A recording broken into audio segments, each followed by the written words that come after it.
વિસાવદર એક બેઠક જીતીને એ લોકો એવો માહોલ ઊભો કરવાનો પ્રયત્ન કરી રહ્યા છે કે ગુજરાતમાં આમ આદમી પાર્ટી પૂરજોશમાં આગળ વધી રહી છે.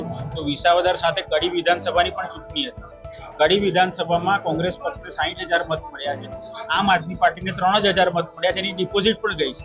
અને વિસાવદરનો તમે ટ્રેન્ડ જોશો તો છેલ્લા 5 ટર્મથી વિસાવદર ભારતીય જનતા પાર્ટી વિરુદ્ધ મતદાન કરીને એ બીજા સામેના ઉમેદવારને જ જીતાડે છે. જે ખુદ કેશુભાઈના દીકરા ભાજપમાંથી ઉભા રહ્યા હતા, તેમ છતાં એમણે બી હારનો સામનો કરવો પડ્યો હતો. 2017માં કોંગ્રેસના હર્ષદભાઈ રેબડિયા એમાં જીત્યા હતા. એટલે આ વખતે 2022માં આમ આદમી પાર્ટીને જીતાડી છે. પણ એના કારણે એ માની લેવાનું કારણ નથી કે આખા ગુજરાતમાં આમ આદમી પાર્ટી છવાઈ છે.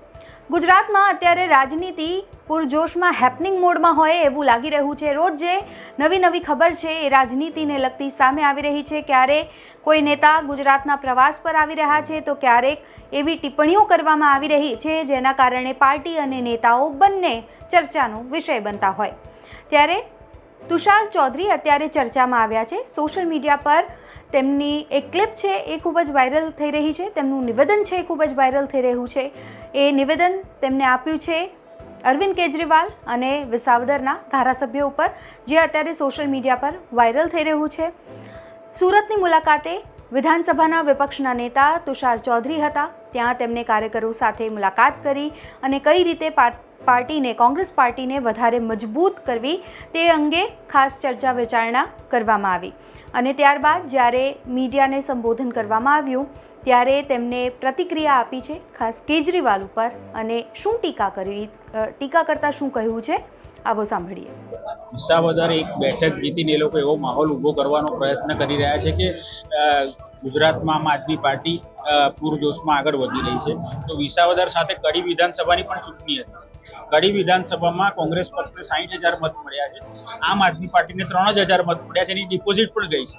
અને વિસાવદરનો તમે ટ્રેન્ડ જોશો તો છેલ્લા 5 ટર્મથી વિસાવદર ભારતીય જનતા પાર્ટી વિરુદ્ધ મતદાન કરીને એ બીજા સામેના ઉમેદવારને જ જીતાડે છે. જે દિવસથી કેશુભાઈને હટાવ્યા એ દિવસથી વિસાવદર ખુદ કેશુભાઈના દીકરા ભાજપમાંથી ઉભા રહ્યા હતા, તેમ છતાં એમણે બી હારનો સામનો કરવો પડ્યો હતો.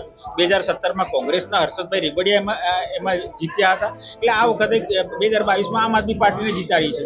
પણ એના કારણે એ માની લેવાનું કારણ નથી કે આખા ગુજરાતમાં આમ આદમી પાર્ટી છવાઈ છે.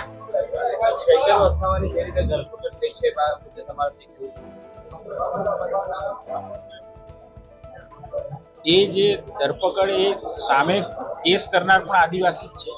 એટલે એ લડાઈ આદિવાસીની છે. એટલે એ લોકો એ સાથે બેસીને પણ એનું નિરાકરણ લાવી શક્યા હોત. પણ આટલી હદે કેવી રીતે પહોંચી ગયું એ અમારા માટે પ્રશ્ન છે.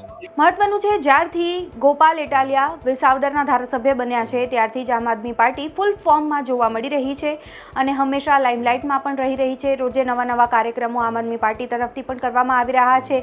નિવેદનબાજીનો દોર છે એ પણ પૂરજોશમાં શરૂ થઈ ગયો હતો. અને આ બધાની વચ્ચે અરવિંદ કેજરીવાલ પણ 2 દિવસ ગુજરાતના મુલાકાત પર હતા. ત્યાં તેમને મોડાસા અને ખાસ કરીને ડેડિયાપાડા બંને જગ્યાએ તેમને રેલીને સંબોધન કર્યું અને એની સાથે ખૂબ જ ભારતીય જનતા પાર્ટી પર પણ તેમને આકરા પ્રહારો કર્યા. કોંગ્રેસ પર પણ તેમને નિશાન સાધ્યું.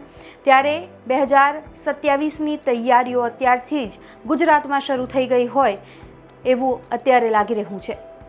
અત્યારે આ રિપોર્ટમાં બસ આટલું જ. ગુજરાતના તમામ મહત્વના સમાચાર જોવા માટે અને જાણવા માટે આપ જોડાયેલા રહો ગુજરાત તક સાથે. નમસ્કાર.